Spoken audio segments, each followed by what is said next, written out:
Hi everyone, happy weekend. I hope you're doing well. So today, grab something delicious to eat, relax, let's have a heart-to-heart talk conversation. You need to really sit and hear this.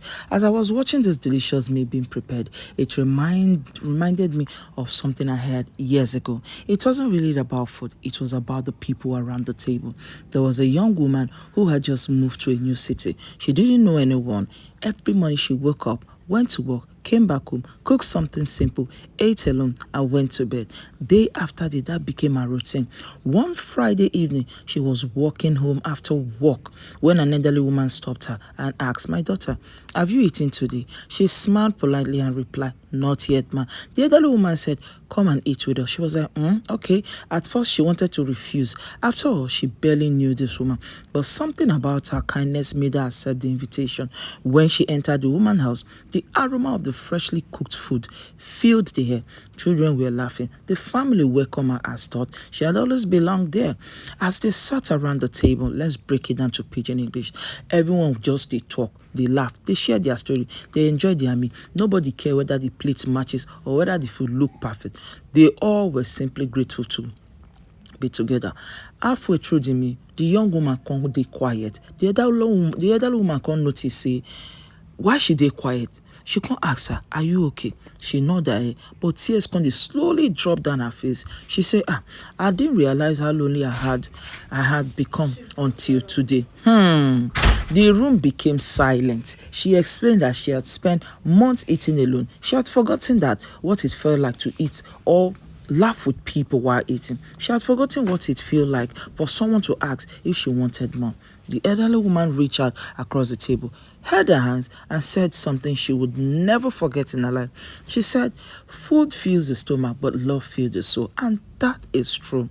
Those words stays with her for years. From that day forward, whenever she cooked, she made enough for someone else's. Sometimes it was a neighbor, sometimes it was a co-worker, sometimes it was someone who simply looked like they needed kindness. She discovered that sharing a meal could open conversation that money can never buy. And you know that, right? Sometimes we spend so much time chasing success that we forget the importance of human connection. My darling, please think twice. When was the last time you sat down without rushing and enjoying a meal with someone you love? When was the last time you called a friend just to ask, "Have you eaten today?" It's such a simple question, but for some people, it means everything. Many people are carrying burdens we know nothing about. Some are struggling financially, some are grieving, some are simply lonely. Sometimes the greatest gift isn't expensive present. Sometimes it is just saying, "Come, let's eat together." Food has always brought people together. Family settle misunderstanding over dinner. People reconnect over lunch. Couples celebrate milestones over a special meal.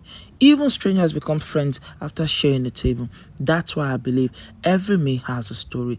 As you're watching this delicious meal be prepared, I want you to live with a little challenge today. This week, share a meal with someone. Call your friend.